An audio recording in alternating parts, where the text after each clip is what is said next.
everyone, it's George Couros, another episode of the Innovators Mindset podcast.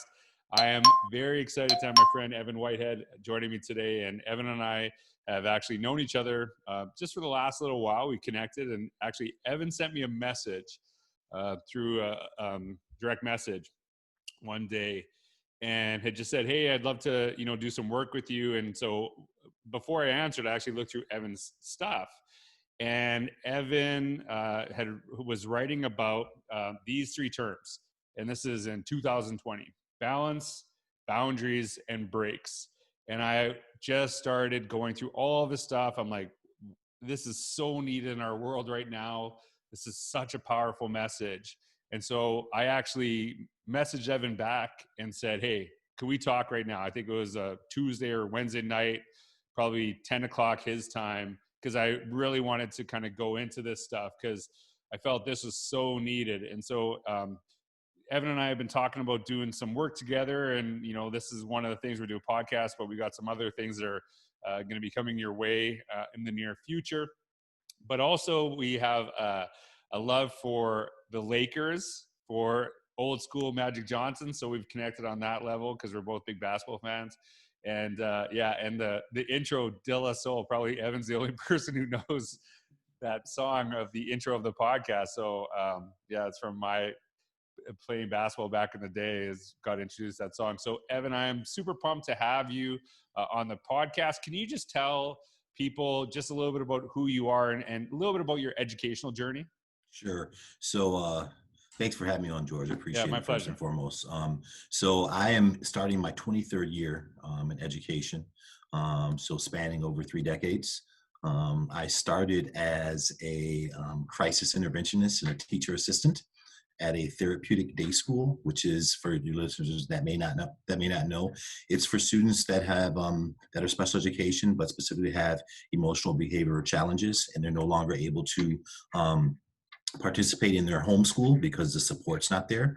That was the first job that I ever had no idea what it was, kind of walked in and it was baptism by fire. And then I was also a teacher assistant for the next couple of years in special education, self-contained classrooms. And then I decided, with some pushing from some of the lead teachers I was working with, that I should go back and get my degree in special ed. So I went back and finished, and I ended up finishing my undergrad was in special education with a concentration of bilingual, bicultural special education and teaching English as a second language. So my second language is Spanish. Had a chance to study abroad in the Dominican Republic for quite some time. And then when I got back and after I graduated, I had my first full-time teaching job, and it was high school, teaching high school students, public high school, but they're all special ed, and it was pretty much a self-contained program for all the students that have emotional and behavioral challenges. And that was a great experience. And then got an opportunity to do some larger work with some community outreach, and I worked in a school district where we had a Latino parent outreach program, and at the time we were servicing 300 parents per week. We had citizenship classes, and we had 6 levels of English classes. We also had computer literacy that I facilitated with the teacher. So I did the Spanish part, and he was the teacher and teaching English. And we also offered free childcare as well to make sure that all the parents could do that. So doing that for a couple of years, I got tapped into becoming a dean of student discipline at the other school district in our high school. So, I saw once again kind of those students that were at that tier 3 level, so to speak, that needed those more supports. And, going from special ed to being a dean, it was very similar because, I always saw the students that had the most needs, families that, really, also wanted to maintain contact with their students, but also needed some additional support as well. And then I ended up being a community outreach coordinator for the entire district and working with African-American families, Latino parents, and also low-income families. And I did some mentoring as well with our Latino and African-American student populations, doing some things on college and career readiness. I started the first gospel choir program in the district, and also in the county, I started the first Black History Month program that they ever had as well. So during that time, I was kind of got tapped again and said, hey, you should think about going to get your master's degree and getting administration. I really had no idea. I didn't really want to, but I liked, kind of being in the world of making decisions and looking out for students and families. So I went back to school, working full time and working on my master's degree. At the same time, my wife was pregnant with my son. So for people that kind of imagine what that was like as well. But then when I finished, it was like my fourth year in the district. So I would have completed my tenure. And what's interesting is that we just happened to hire like 5 new assistant principals the year before.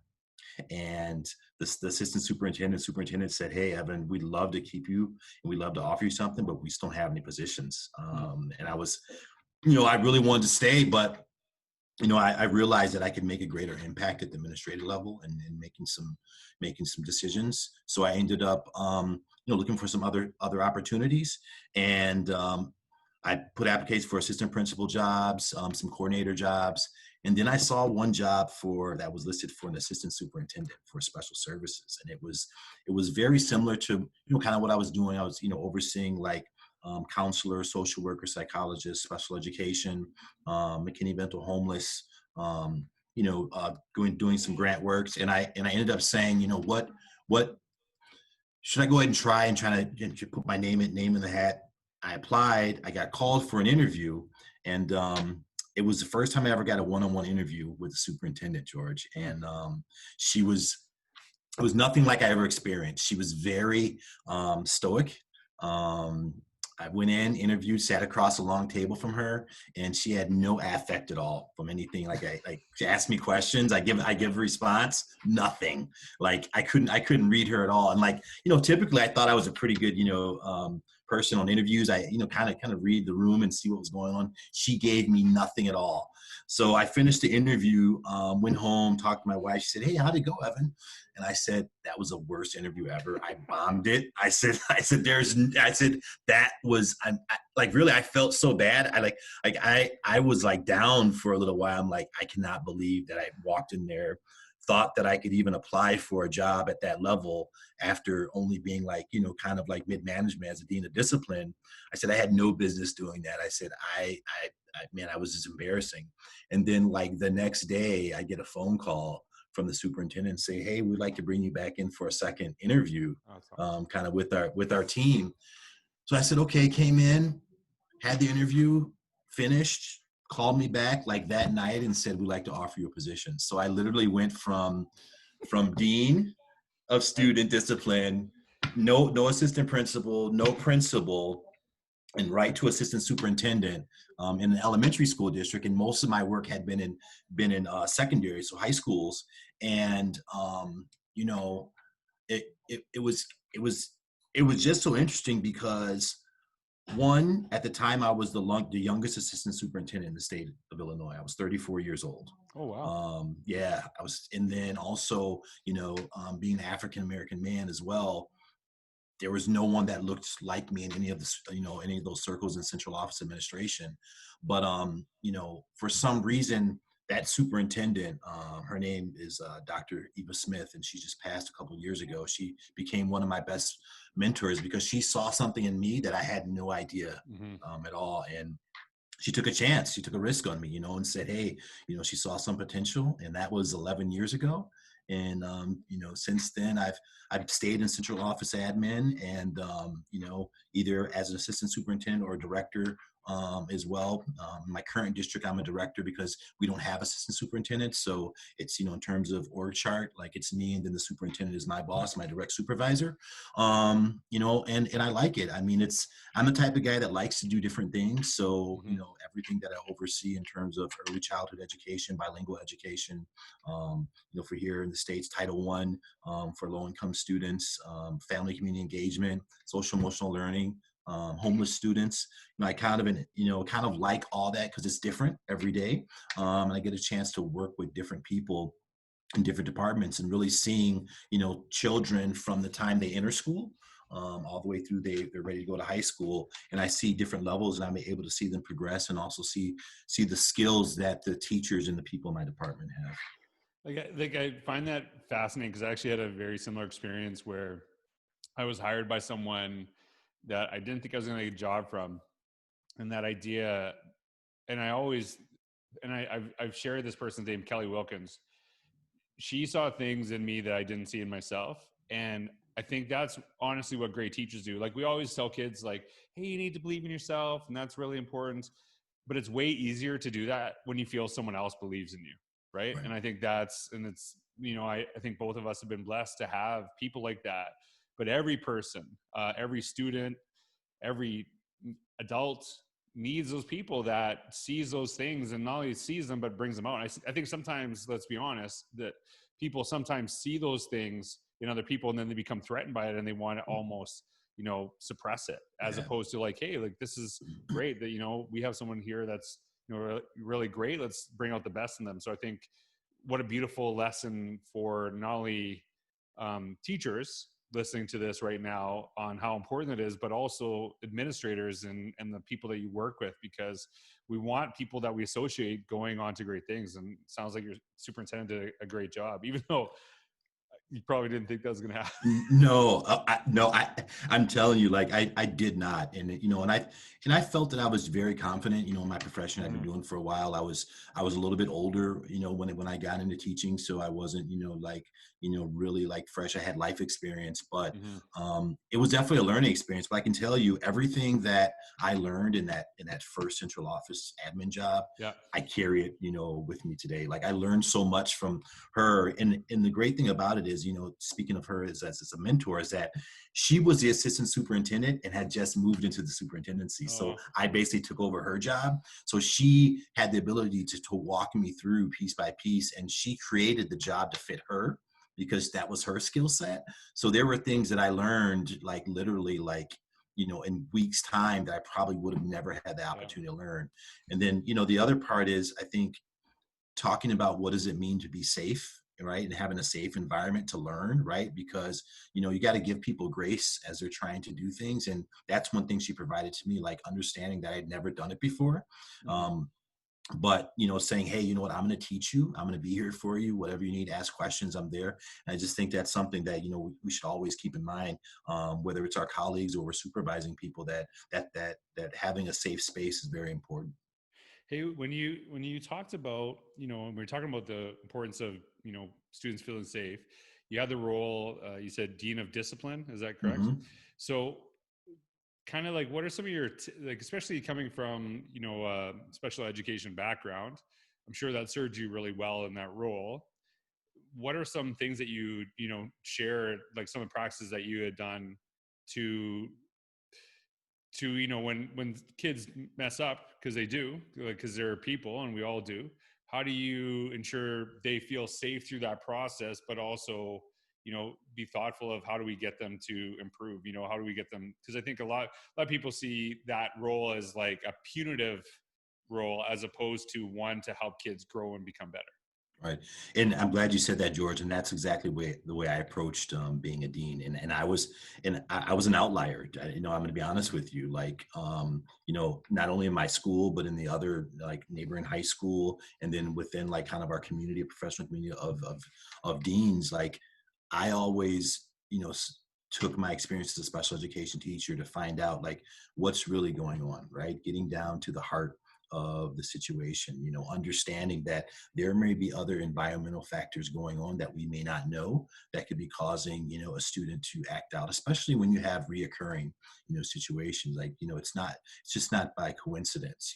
And for me, I always really like looked at it from a compassionate standpoint. And early on, it's interesting, I got a lot of pushback from my peers because they thought I should go harder on kids. But Mm-hmm. like you said, they're children, right? It doesn't matter if Right. they're 17 years old, 18, they're still children. The fact that what I would do is, really push to create a rapport first and foremost with them.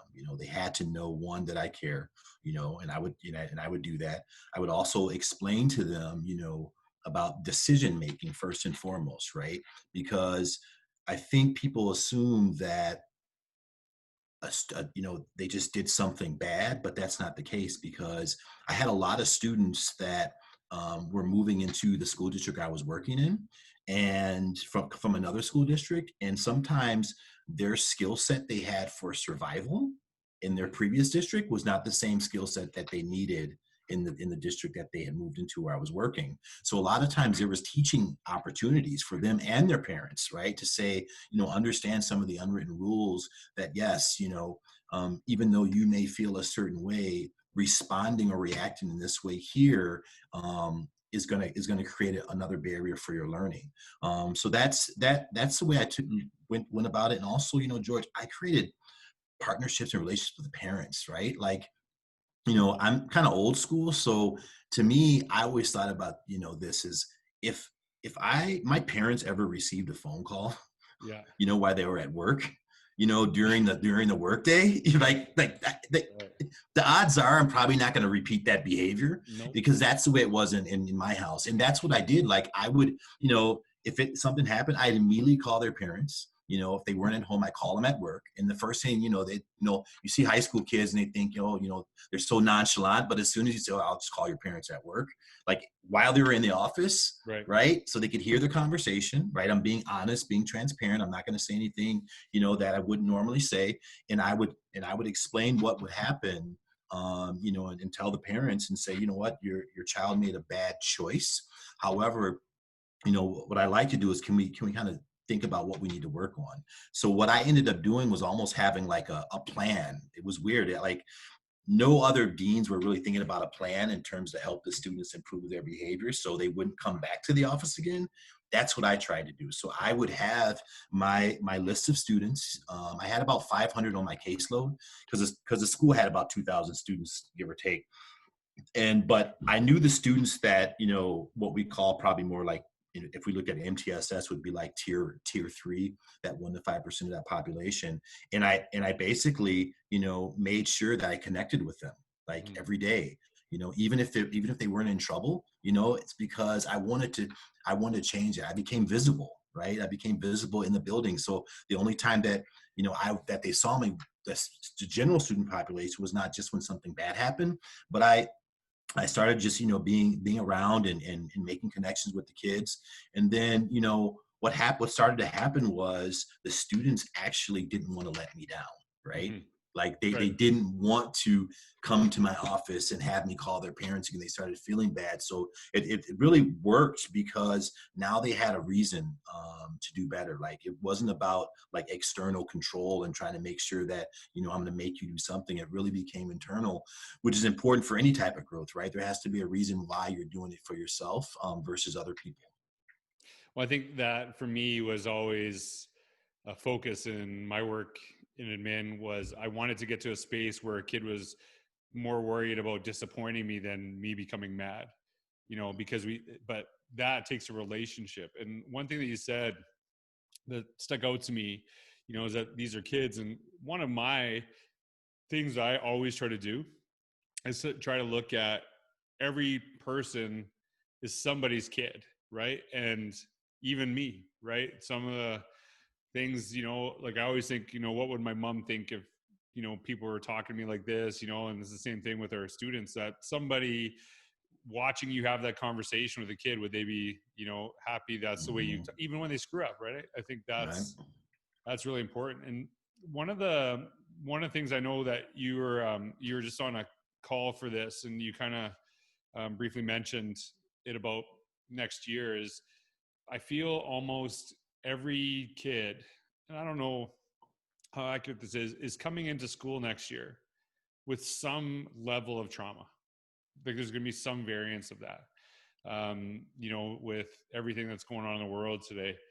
And, probably a lot of kids going are going to be back in school. They're going to be at home still. They're still going to be in that remote situation, and that's going to be very challenging for a lot of kids. Where school is a place where they go to connect with others. And some feel safe, obviously, in school through that process.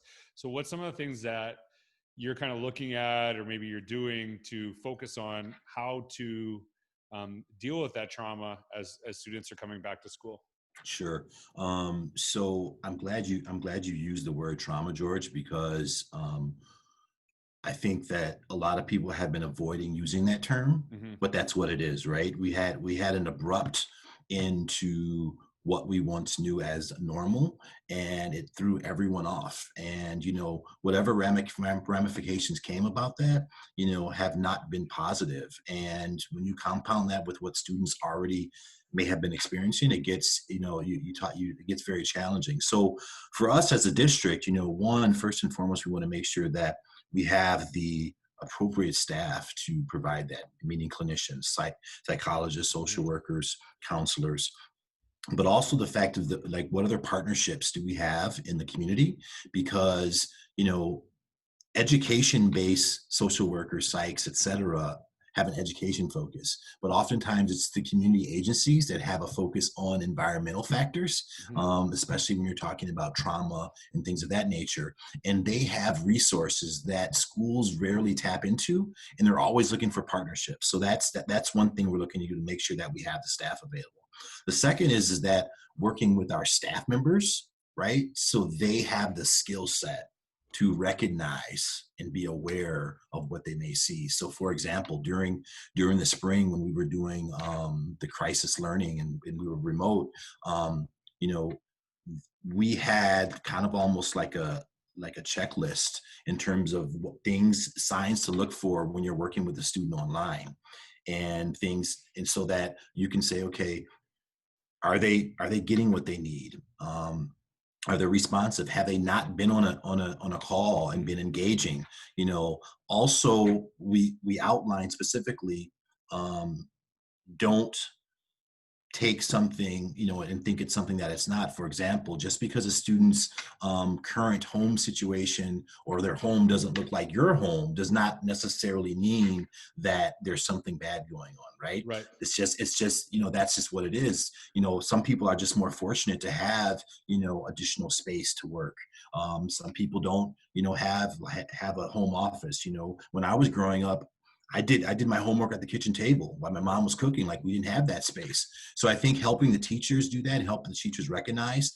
We've done some work in terms of, some mental health, um, support for our teachers, and how to recognize those things. Obviously, we're looking to more trauma informed practices. But the thing that I think is going to be the biggest part that's going to help us, George, is that we've always tried to go out of our way to build that social capital with families and students, Hmm. even before this happened. And I think continuing to do that during this time is critical. So easy, small things like, hey, those students that you had last year, there was no closure, right, for that school year. Starting the new year, right, with those kids, and just having some closure. You can set up a time in which, whatever platform you use, you can have students come in, you can talk to them, they can talk to their peers, right? And then the other part of that is making sure that, like, throughout the school year now, every teacher is almost like a case manager, right? And Hmm. if their day is going to be remote, in a remote setting, that means there's going to be somewhat more flexibility in terms of the day, but building in that into the day. So we've been working as a team collectively with our teachers union, our building admin staff, and our central office staff, about creating kind of, an outline of what a teacher's day may look like, and including that opportunity for the social emotional well-being and connection with students, and being very intentional about that. Yeah, and I think this is why I resonated so closely with your work, and like everything you're saying is stuff I believe in. And I think I don't know if this is you who brought this up, but if your first phone call to a home was when COVID happened in the school year, probably not a good start. And Right. like, we need to make those phone calls, those personal things. One of the things I'm adamant about is never deliver negative information over an email, ever. No. Right. And I know that sometimes it's an easy way out. And I think sometimes social media lends to, like, hey, that's just how it is now. I'm like, no, that's not, that's how you can make it that way, but it's not good. If we want to have those conversations, build those relationships with the families, with the caregivers, to ensure that when their kid screws up, because every kid screws up at some point to some extent, that parent knows we love that kid, that we got their back, and that's important. And that when that phone call does maybe come home, when something negative happens, they know that you see that as a mistake, not the whole of the child. And I think that's, that's a concern for parents, and rightfully so.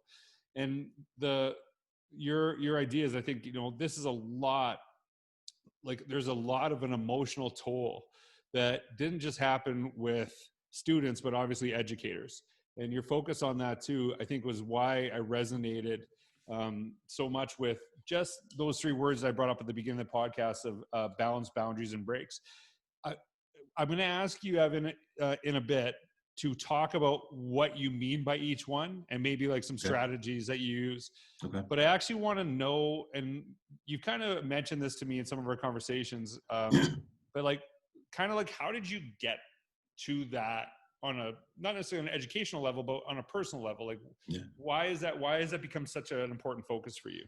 Sure. So, it's very personal to me, and my three B's, as I refer them to, the balance, boundaries, and breaks, literally saved my life, George. And I say that because, um, you know, as I mentioned earlier, I kind of fast tracked, but I was also kind of playing catch up. And for me, all through my life, I was always like trying to do something else, right? And eventually it got to a point where it caught up with me, right? Because you can only do so much before, Right. your mind and your body get to a certain point. And then, in the field of education, and particularly what I was involved in, right? Obviously, special education, discipline, it was always those roles were the highest stress, right? In terms of not being, if you're, unless you're a superintendent, right, Right. et cetera. But like, always dealing with the highest needs, like it takes a toll on you. And there's a lot of talk now about things like compassion fatigue, and Yeah. things of that nature. And that's, and for me, I started getting to that point, and I had my own challenges and struggles, with that. And got to a point where I really, I couldn't continue anymore, and I had to, it's like the thing, if either you decide to stop yourself, or your mind and body will tell you, Right. that, and you have no choice, right? So it's no longer voluntary. And so as I was going through some healing and going through getting better, with that, and some really became like a personal transformation, as I was going through that, through my readings and through my work, those three things kept coming, like became a theme. Like I was seeing them everywhere. And so as I did that, I'm like, I'd see something about balance, and I think about it, or I talk to somebody and it would like resonate with me. And then, I would think about, boundaries, because, what does that mean to me? And like, what does that mean for a lot of people, especially in our profession? And then the whole thing, like I said before, I was always moving so fast. Like I move, quickly, in terms of like, okay, I'm married, I'm going to have some kids. I'm going to, then I'm going to get a job. Then I'm going to look for the next job and try to climb the ladder, and et cetera, et cetera. Then I'm going to buy a house, like all those things that, sometimes we think that we have to do because other people do that or tell us that. We buy into that, and not thinking that, sometimes you just need to slow down. So, that's why, I came up with the three B's, and why it resonated with me. And when I started to implement those things in my life, it truly changed everything for me. The, I'm going to be honest with you, and I think maybe this is a little bit you too. If you'd asked me 5 years ago, are those things important? I'd be like, no, that's like junk stuff. And Right. because it was always about just like working your butt off, and like no days off, that kind of thing, Yeah. right? Like, and Yeah. we have this hustle culture on Instagram, and like you have to do this too. And one of the things I'm trying to get better at, and I actually, it's funny because I have an email going out tomorrow, and I wrote this before I talked to you, was that I'm trying to take breaks too early rather than too late. I'm Hmm. trying to focus on, because a lot of times it's like we do those things when we get to a point of like breakdown, not as a place of like rejuvenation and getting better. And the one thing that you said, and I know you're a basketball guy, and I know you're actually, which is crazy, you're from the Chicago area and you're a Lakers fan. So I don't know if people are gonna throw you out after this. But in the Michael Jordan documentary, and I thought about this when you were talking about this, they said the thing that separated Michael Jordan from everyone else, and this part resonated with me so much.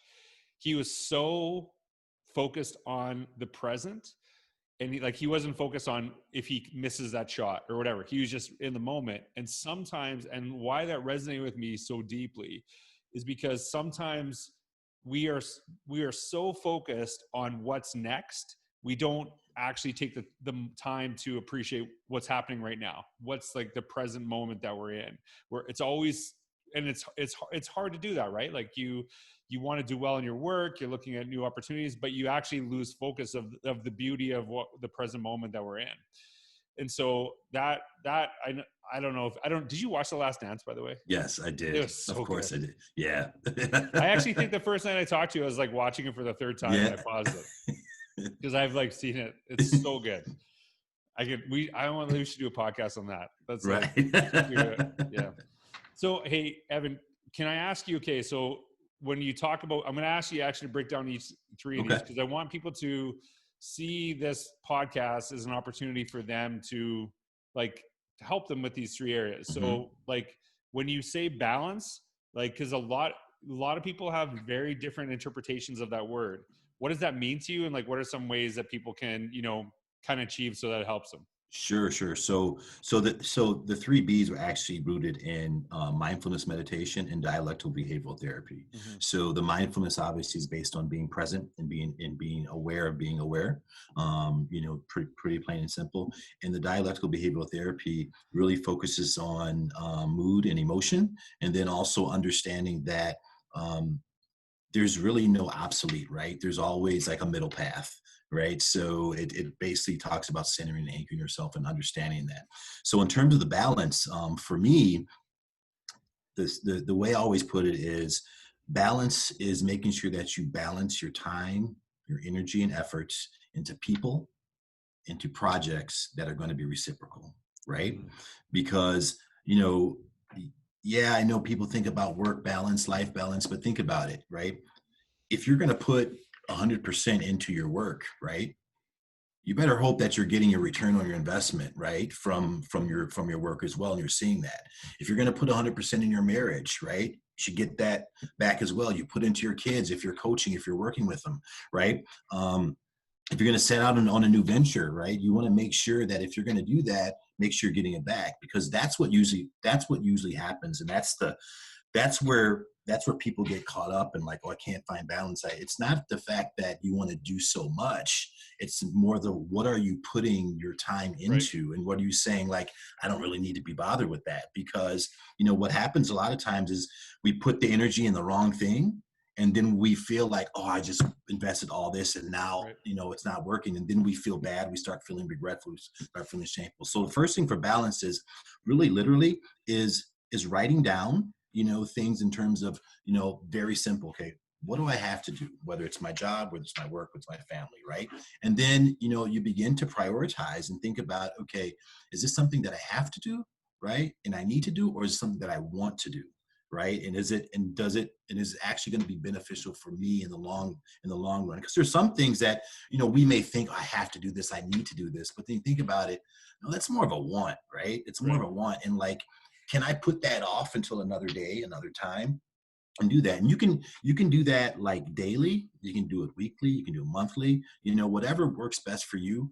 But just try that, because I think oftentimes we don't write things down on paper, right? Like, or we don't, you can even text it on your phone, whatever you want to do it. But like a lot of times we think something, but we don't see the words. And when we see the words, there's so much more power to it. And then it makes you reflect and think about it. So that's definitely like an easy, quick tip in terms of starting with the balance, because you'll then be able to see all the things that you're doing, that you have going on. You may realize, wow, I didn't think I was doing this much, but really you are. And you can begin to like prioritize that. I'm assuming that you believe this is important for kids, obviously, too. Yes. So this is actually, I remember this conversation, and this is probably at a time where I didn't think that, to be honest with you, that I'm like, whatever, balance, new age stuff, right? Like that's how I used to think of Right. it. No, I I was don't, I there. I want, was there too. right. And I think it's important to say, hey, like this isn't something that I've always, but I'm seeing it. Maybe it's my age. I don't know. And I remember the conversation I had, and I think it's still true.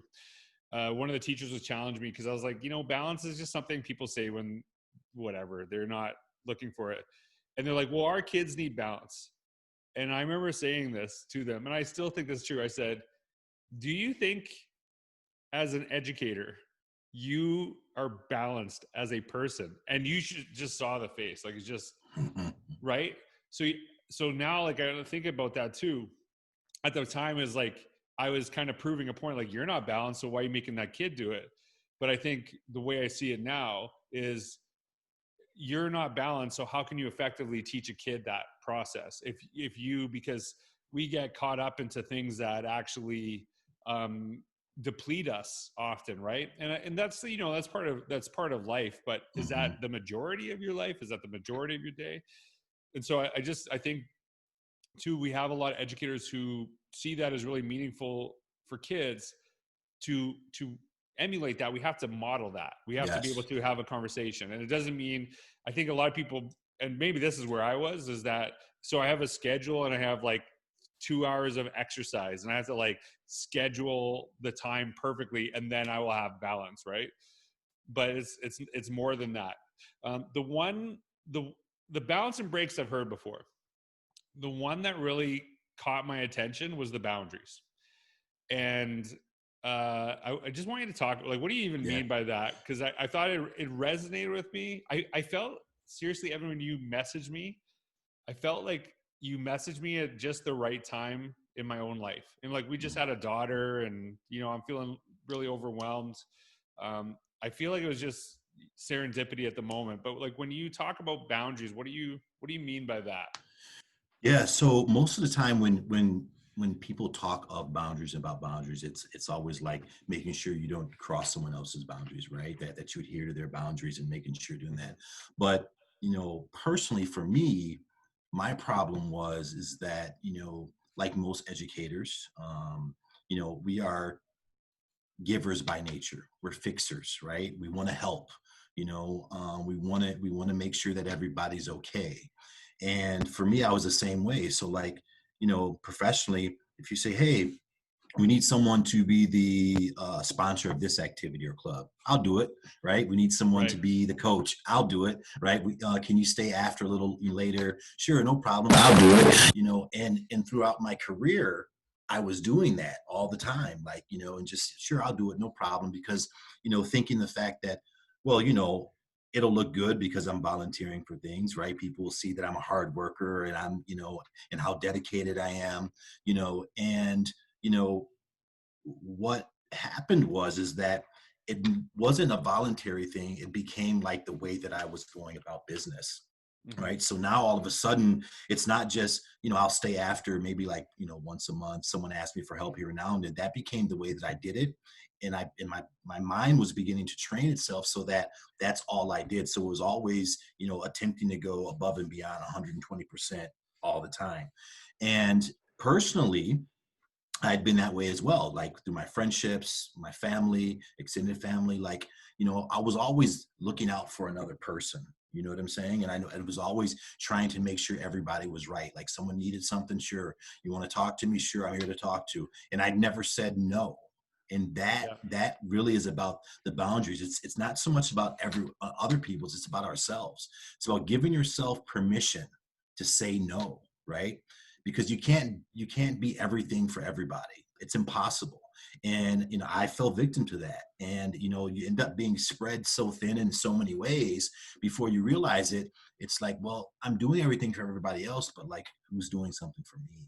Right. Right? Like now, when you really need it, like people assume that you're okay because you seem to be handling everybody else's issues, but nobody ever asks, how are you doing? Right? Right. Checking in on you because you seem to be the person that's kind of got it all under control. But in reality, right, you may be all over the place, and that was me. So the boundaries part is critical, because if you don't set those personal boundaries and then adhere to them, like, people are just going to go about their business as usual, and think that everything's okay. And we have to allow ourselves to say no, and that means we're not a bad person, we're not mean, we're not turning our back on people, but like, we have to look at ourselves first and make ourselves the priority, so then we can be able to help people when they need it. I think that when you're talking about that role, I thought about when I was a principal and we used to make our agenda together. And there's a very distinct wording that I had for people to add items to the agenda. I would say, hey, we're having a staff meeting on this day. If there are any items that you would like to speak to, I will add them to the agenda. And the reason I said that is sometimes someone would be mad about something going on in the school, and they would want me to put it on the agenda to get everyone riled up about it and to get in the arguments about it. And I didn't care. Like, it's not. And I'm like, no, if this is something that's really bothering you, it's bothering you. And like, I can put it on the agenda and you can have a conversation about it, but I'm not going to actually take on this battle because it's not mine to have right now. And, there's obviously sometimes there's, things that they would say like, hey, can you talk about this? And we'd have a conversation. We do this.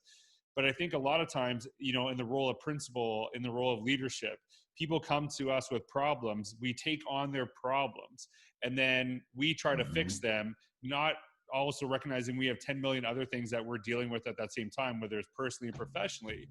And I think part of it too, what I would try to do is say, okay, so I understand, and I would listen to them. So what would you propose as a solution? And actually say like, part of this is you need to learn to figure some of this stuff out as well, because I cannot take on everyone's issue at all times.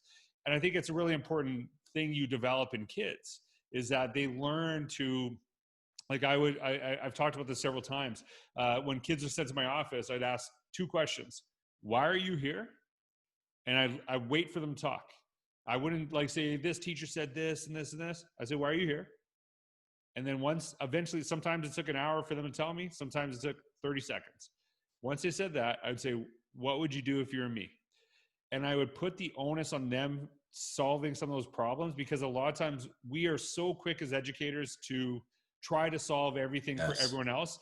And then what happens, I think a lot of educators would be way better served if they took the advice they gave to others. Like I'm notoriously bad for it too. I'm like, why am I giving that awesome advice to that person, but I don't take it ever, right? And before we get into the breaks part, I want to read something that you wrote, and I'm sharing with my audience. I thought it was really powerful. Evan has shared with me, we must change the narrative of martyrdom within our profession. As educators, we are compassionate, empathetic, givers, and fixers by nature. We sometimes care more about those we serve than we care about ourselves. We often lose balance, seldom adhere to our personal boundaries, and feel guilty about taking a break. This is the secret seldom spoken aloud within the education profession, but practiced quite often amongst our peers. We must continuously remind ourselves and believe that the number one advocate for you is you. We need to allow ourselves permission to prioritize ourselves and be selfish. And I like how, and use the term SEL. I love that, about our self-care and wellness, to be selfless for the others that we serve. And I think that notion, we all want to help in education, but you can't effectively help people if you're not okay. And I think that's something that really, in those words that you shared with me, Evan, are really powerful. That'd be a good thing to have in a book, right? It would, yeah. That's coming soon. Anyways, so the last one I want your advice on and your thoughts on is when you talk about breaks. And hey, we're recording this on July 17th. Mostly in North America, people are on their some people call it summer break, some call it summer rehab. Like, it's whatever it is, right? Whatever you need. Right. What does that mean to you, and what advice would you give?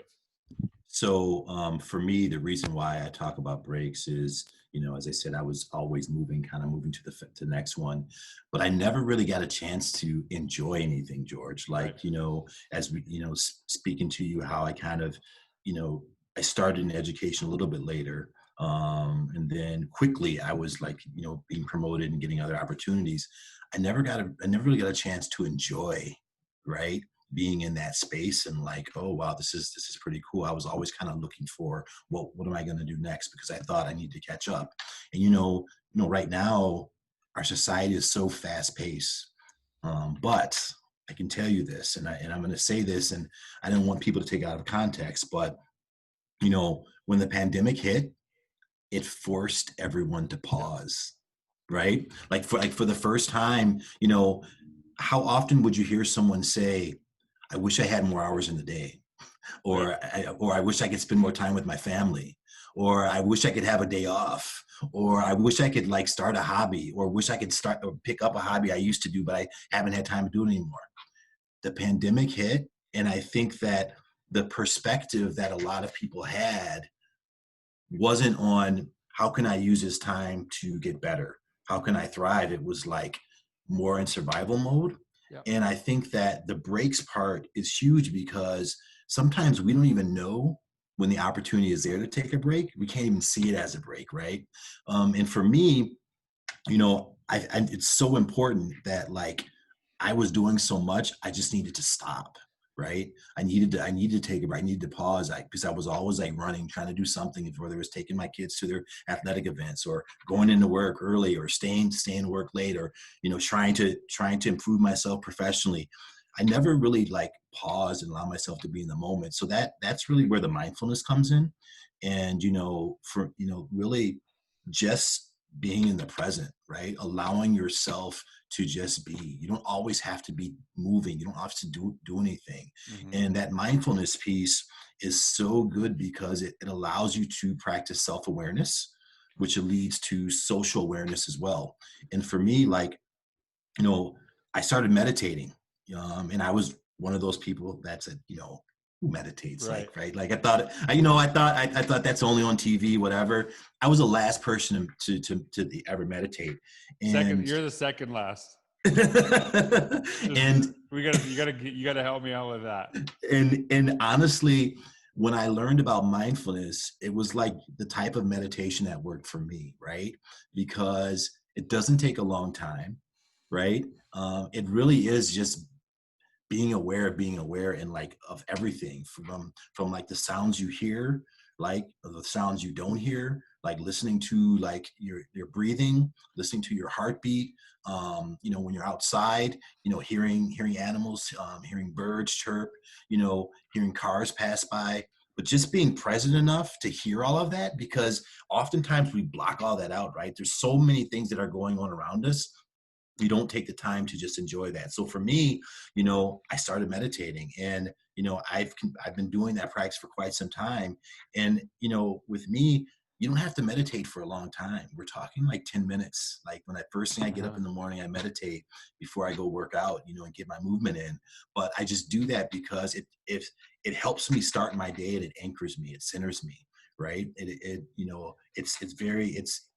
It's almost so simple you can't believe that it works. Like I that and but it does, because what happens is your mind starts to train differently, and you start behaving differently. So like even if my phone rings, right, and I get a call, like I'll pause before I answer it. How many people just see the phone ring and they answer it right away, right? Mm. Really being able to pause, gather yourself, gather your thoughts, and breathe for a minute. And in the mindfulness, techniques is really, concentrating on your breathing, slowing your breathing down, and just allowing anything to happen. Like, if your mind kind of wanders off, that's okay. Like a lot, recognize that your mind wanders off, and then just kind of bring it back. So that's where the breaks comes in. And also the other part, George, is like taking like time out for yourself, right? Like, Mm. you know oftentimes in our profession we don't take sick days, right? Right. Like it's like a no, don't take a sick day, right? When you're an admin, you have vacation days, but like you don't take your vacation days, right? You think like, you have to show up and you don't want to take time off. Like there's a reason why we have sick days, personal days, vacation days, in whatever profession, because you need that respite, right? You need your body and your mind to be at ease and not be so focused all the time. Because if not, it's like anything else. It's going to tell you, it's going to make you stop.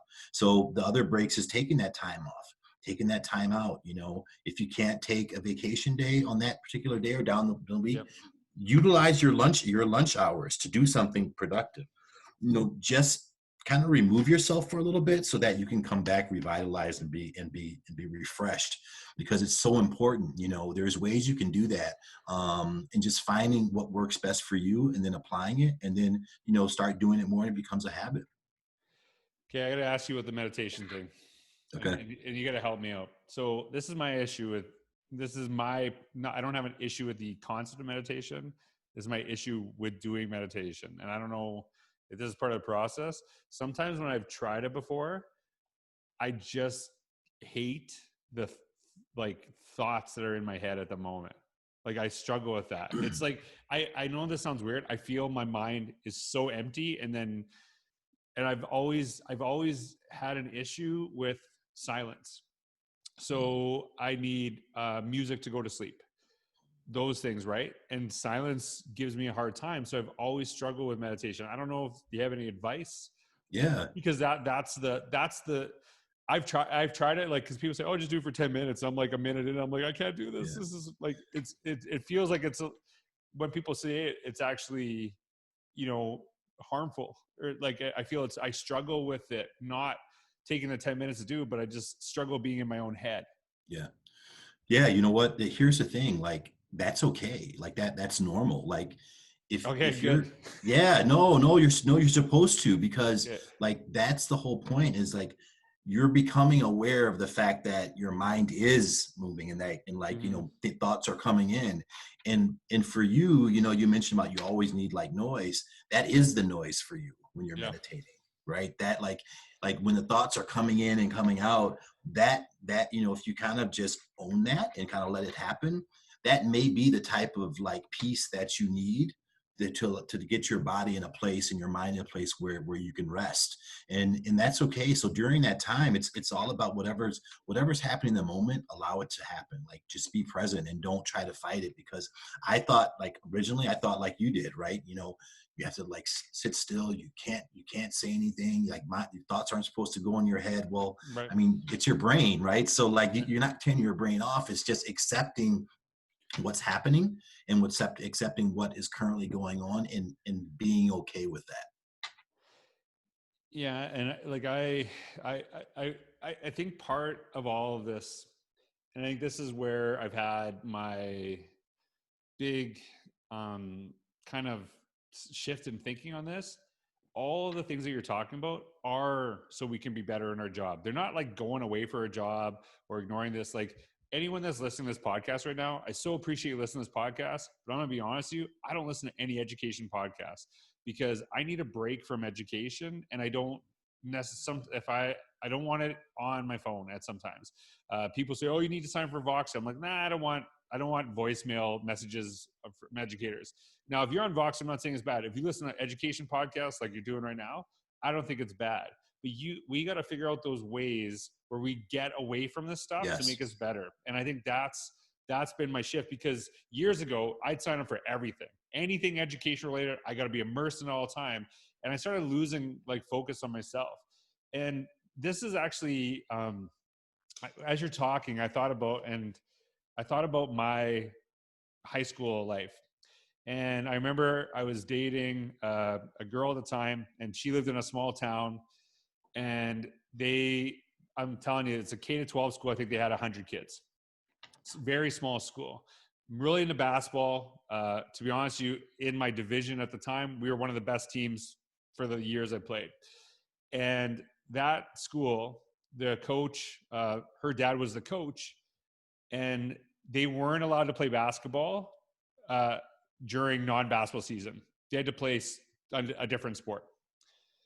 And like now it's like club sports. Got to play, Hmm. like if you're gonna be a basketball player, you got to play it 12 months a year. And so it was like you had to do that because it actually develops your body in different ways that are beneficial to the sport. And they used to do meditation. And boy, did I used to make fun of it, like just nonstop making fun of it. But they won the provincial championship. I think, I think they won it like 7 years in a row. And they actually went up to like the highest levels. Like they actually played against schools much larger. Mm-hmm. And it was all of those practices and the things that I saw as like, this is such a waste of time. It was actually them being, focusing on being present in the moment, help them be present in the moment when they were playing. And I was like, hey, like, how can I be criticizing this when they've actually had tremendous success from stepping away from the sport, from actually being mindful and being present in the moment? Because I think that's the disconnect for a lot of people, is that these things are a waste of time. And I actually see them now as helping me be better at my work. Like I've taken a little bit of a break from education when our daughter was born. And I feel like now I have a bunch of ideas. And I feel like rejuvenated, where I felt I was just kind of like getting over the finish line every day and was dreading the work that I do. And now I'm excited about it again. And I feel like if I didn't take that break, that I'd be even worse off now. Right. I don't think I would just eventually got myself out of it. So I don't, am I off here or like? No, that's it, George. Like, we don't have to be on all the time, right? And Right. that's another piece that I talk about a lot as well. And that was for me, like, being on, meaning like, as you said, like being an educator all day, every week, Right. like, that's our profession and that's our job, right? We love it, but also like we have other interests too, right? That doesn't define who we are. It's a part of us and we love it, but also we have other interests, right? And I think giving ourselves permission to do that is so critical, to say, hey, you know what, I may want to kind of enjoy my summer, right? And I don't want to pick up Right. a book. I don't want to take an extra class. I don't want to do professional development, right? Yeah.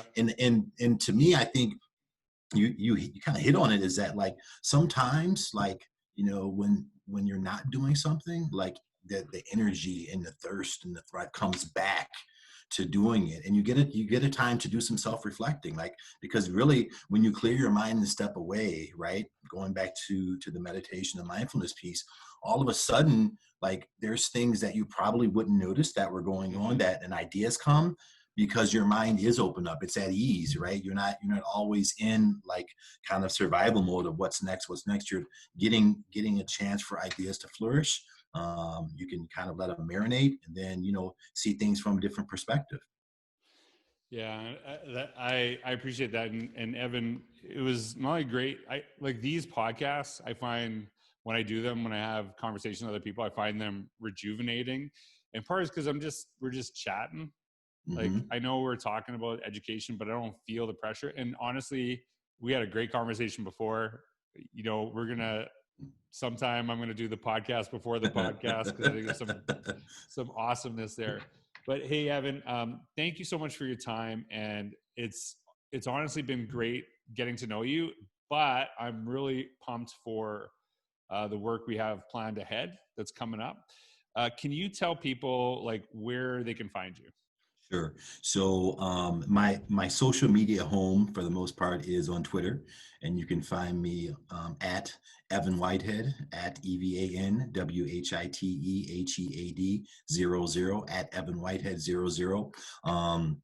And just reach out, follow me.